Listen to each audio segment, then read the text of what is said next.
जब भी हम सर्वर्स के साथ में काम करते हैं तो आई एम श्योर आप लोगों ने नाम सुने होंगे पीडीसी, एडीसी, सीडीसी और आरओडीसी। सो बेसिकली ये टर्म्स क्या हैं और किस तरीके से हेल्प करती हैं सर्वर इन्वायरमेंट के अंदर। तो चलिए इस वीडियो के अंदर पूरा डिटेल में आपको एक्सप्लेन करने वाला हूं। अगर आप भी जानना चाहते हैं इनके बारे में तो वीडियो को अंत तक जरूर देखिएगा। मेरा नाम है मंजीत सिंह और आप देख रहे हैं आपका अपना चैनल टेक गुरु मंजीत। आगे बढ़ने से पहले बता दूं गाइस, अगर आप हमारा एमसीएसए का जो कोर्स है वो कंप्लीट मेरे से चाहे वीडियो कोर्स के माध्यम से या फिर लाइव के माध्यम से सीखना चाहते हैं तो कल हमारा वर्कशॉप होने वाला है जो कि 100% फ्री रहेगा।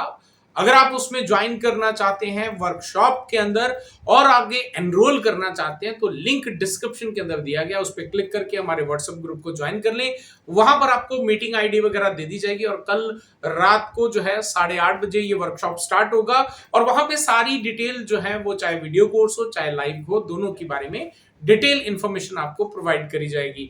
तो चलिए अभी बढ़ते हैं हमारे आज के इस टॉपिक के बारे में जिसमें हम बात करने वाले हैं विल अंडरस्टैंड कि सर्वर इन्वायरमेंट के अंदर जो है पीडीसी क्या होता है, एडीसी क्या होता है, सीडीसी क्या होता है और आपका जो है आरओडीसी क्या होता है और किन किन पोजीशंस के अंदर, किन किन सिचुएशंस के अंदर हमें क्या इंप्लीमेंट करना पड़ता है। तो चलिए स्टार्ट करते हैं। सबसे पहला आता है आपका पीडीसी यानी कि प्राइमरी डोमेन कंट्रोलर।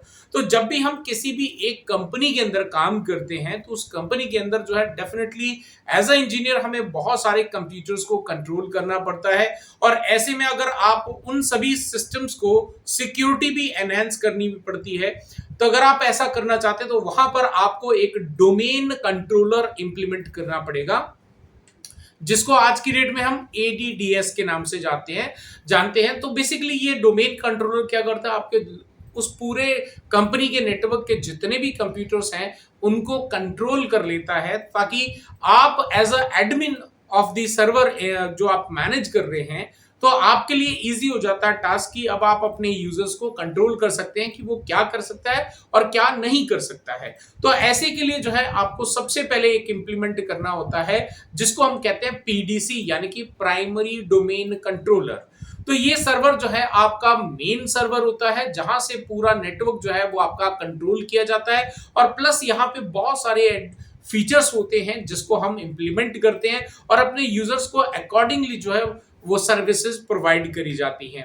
अब ऐसे में जो है यहाँ पर कई बार आपका जो मान लेते हैं कि आपकी कंपनी काफी अच्छे से चल रही है, आपके पास में काफी सारे यूजर्स हैं, लेकिन मान लेते हैं कि अब आपका जो मेन जो सर्वर है जो हर कंप्यूटर्स को जो है ऑथेंटिकेशन भी दे रहा है लॉगिन करने का और वही सर्वर अगर फेल हो जाए तो फिर आपके नेटवर्क के अंदर जितने भी कंप्यूटर्स हैं वो लॉगिन भी नहीं होंगे क्योंकि उनको ऑथेंटिकेट करने वाला जो सर्वर था वो आपका किसी भी कारण से बंद हो चुका है, क्रैश हो चुका है या फिर जो है आपने उसको प्रिवेंटिव मेंटेनेंस के लिए डाउन किया हुआ है। तो ऐसे में आपकी कंपनी का जितना भी काम है वो पूरा होल्ड पे चला जाएगा।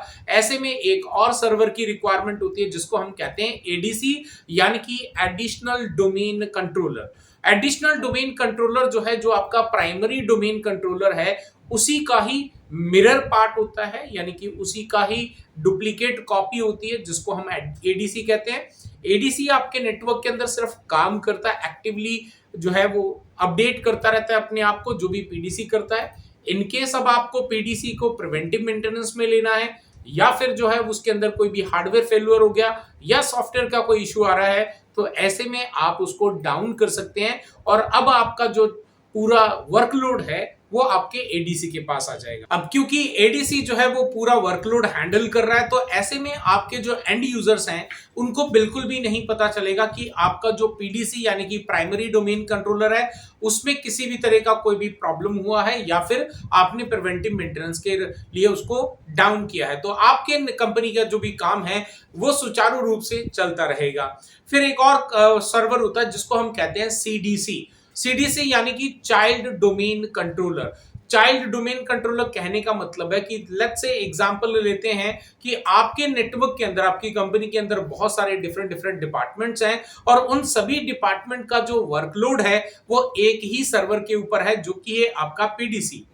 अब आप चाहते हैं कि भाई अभी हर वर्कलोड जो है वो एक ही सर्वर पे ना रहे और ऐसे में आप जो है एक और सर्वर इंप्लीमेंट करते हैं जिसको हम सीडीसी कहते हैं। तो आप कुछ सर्विसेज को वहां पर फॉरवर्ड कर देते हैं। यानी कि अगर एग्जाम्पल के लिए लेते हैं, आपके पास में जो है आपकी कंपनी के अंदर जो है जो सॉफ्टवेयर चल रहे हैं वो भी वहीं पे है, डेटाबेस है वो भी पीडीसी में है, और ईमेल सर्विसेज हैं वो भी आपकी पीडीसी में है।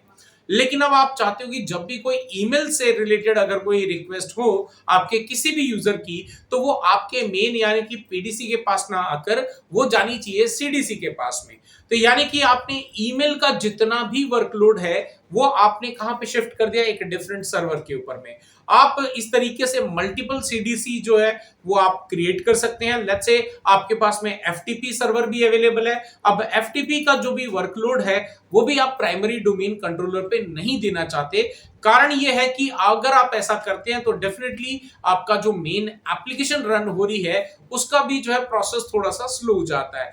आप ऐसा ना करके आप क्या कर रहे हो, आपने ईमेल के लिए एक अलग सर्वर बना दिया, आपके एफटीपी सर्वर के लिए आपने एक अलग से सर्वर जो है वो क्रिएट कर दिया। अब आपके कोई भी यूजर अगर एफटीपी की रिक्वेस्ट कर रहे हैं या उससे रिलेटेड कोई भी टास्क परफॉर्म कर रहे हैं तो वो आपका सीडीसी के पास जा रहा है। अगर कोई ईमेल के लिए कर रहे हैं तो वो उसके लिए आपने एक डिफरेंट सर्वर रखा है तो उसके पास में वर्कलोड जा रहा है। यानी कि अब आपका जो मेन सर्वर है जिसको हम पीडीसी कहते हैं उसके ऊपर में वर्कलोड जो है वो कम होते जा रहा है। Now let's talk about the RODC जो है वो कुछ कंडीशंस के अंदर ही हम इंप्लीमेंट करते हैं, अदरवाइज इसकी एक लोकल एनवायरनमेंट के अंदर कोई रिक्वायरमेंट नहीं होती है। लेट्स से कि आपके पास में आपकी कंपनी का जो है एक आपका मेन ऑफिस है और उसके कुछ ही दूर के बाद या फिर जो है कोई एक रिमोट लोकेशन पे दूसरी सिटी हो सकती है, वहां पर जो है आपके पास में एक और सर्वर आपने इंप्लीमेंट करके रखा है। लेकिन आप जो है वहां पर जो यूजर है, जो आपका आईटी का टीम मेंबर है, वो आपका आउटसोर्स हो सकता है या फिर जो है आपकी कंपनी का खुद का ही आईटी पर्सन हो सकता है। लेकिन as a admin of the server आप नहीं चाहते कि उसके पास में 100% कंट्रोल हो। तो ऐसे में जो है वहां पे आप आरओडीसी सर्वर जो है वो क्रिएट कर देंगे। आरओडीसी सर्वर इज ऑल्सो इक्वली, जिस तरीके से हमारा जो पीडीसी का एडीसी मिरर बन जाता है तो उसी प्रकार जो है आपका पीडीसी का आरओडीसी भी जो है वो मिरर बन जाता है। दी ओनली डिफरेंस इज कि जो आपका आरओडीसी सर्वर है उसके अंदर कोई भी टास्क परफॉर्म नहीं किया जा सकता। यानी कि अगर आप किसी पर्टिकुलर यूजर को, आपका जो आईटी का टीम मेंबर है उसको चाहते हो कि वो यूजर का नए का रजिस्ट्रेशन कर सके, नए यूजर वहां पे क्रिएट कर सके, तो आप जो है पर्टिकुलर उसी सर्विस के लिए उसको राइट्स दे सकते हो। तो वो टास्क तो वो परफॉर्म कर पाएगा, लेकिन अपार्ट फ्रॉम दैट कोई भी टास्क जो है वो परफॉर्म नहीं कर पाएगा। तो इस तरह की कई सिचुएशंस होती हैं जो रियल सिनेरियोज के अंदर हम यूज करते हैं। अगर आप जो है पूरा डिटेल में, बिकॉज सर्वर जो है वो बहुत ही डिटेल के अंदर जो है समझने वाली चीज है, क्योंकि इसमें ऑलमोस्ट आपको जो है 50 से 60 घंटे की रिक्वायरमेंट होती है। अगर आप भी जो है एमसीएस से सीखना चाहते हैं और सर्वर एक्सपर्ट बनना चाहते हैं तो डेफिनेटली यहाँ पे जो है आप हमारे लाइव वर्कशॉप को ज्वाइन कर सकते हैं, जो कि कल होने जा रहा है, जिसका टाइमिंग जो है शाम को 8:30 बजे तक रहेगा। अगर आप इस फ्री वर्कशॉप के अंदर एनरोल करना चाहते हैं तो उसके लिए जो है लिंक डिस्क्रिप्शन के अंदर दिया गया, उस पर क्लिक करके आप हमारे व्हाट्सएप ग्रुप को ज्वाइन कर सकते हैं। और वहीं पे आपको जो है वर्कशॉप के अंदर, चाहे आप अगर टाइम नहीं है आपके पास में तो आप हमारा वीडियो कोर्स भी ले सकते हैं, अगर आपके पास में टाइम है तो आप हमारा लाइव कोर्स भी जो है वो ज्वाइन कर सकते हैं। दोनों ही ऑप्शन जो है वो सारी डिटेल, फीस स्ट्रक्चर वगैरह हर चीज आपको वहीं पे बता दी जाएगी। I will see you there and फिर मिलता हूं एक और नए वीडियो के साथ, नए टॉपिक के साथ। आई होप कि आज का ये वीडियो आपको पसंद आया होगा, जहां पे हमने एक ओवरव्यू लिया है about PDC, CDC, ADC and RODC के बारे में। अगर कोई भी और डिटेल जानना चाहते हैं इसके बारे में, और अगर आप चाहते हैं कि मैं प्रैक्टिकल अपलोड करूं तो do let me know in the comment section. चलिए मिलते हैं एक नए वीडियो के साथ। Till then stay safe, good bye.